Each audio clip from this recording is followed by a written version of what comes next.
Disasters in major facilities throughout the world have emphasized the need to establish effective methods for protecting the humans, facilities, and environments from damage caused by the system failures. Written procedures can help improve safety by acting as guides for daily operations and emergency situations. Unfortunately, breakdown of procedure systems have contributed to major incidents.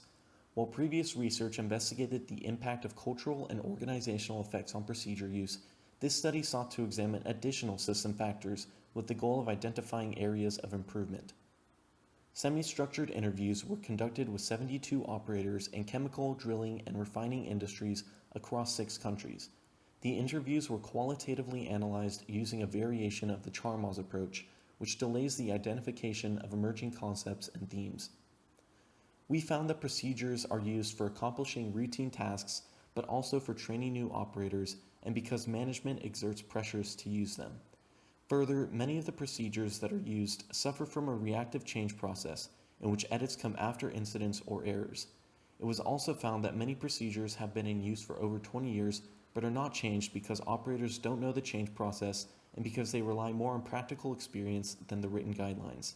Still, the operators found procedures useful for non-routine tasks, improving their safety, and when coupled with additional documents, like JSAs. Operators reported deviating from procedures for a few reasons: outdated or excess information, which also leads to difficulty in reading important information, difficulty accessing digital procedures in the locations that use them, and language barriers for those operators working for a US-based company outside of the US. While there was a general positive attitude towards procedures, many factors impacted procedure use: pressure from management, task type, experience, and concern for safety. Fear of job security may prevent operators from properly using the procedures in certain contexts.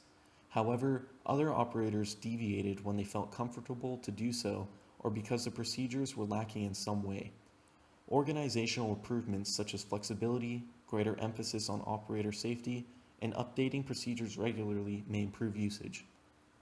The relationship between task type and experience suggests that operators encounter an off-nominal situation may prefer to rely on previous experience over procedures, or because they might not have access to the procedure due to the critical nature of the system, they must use previous experience.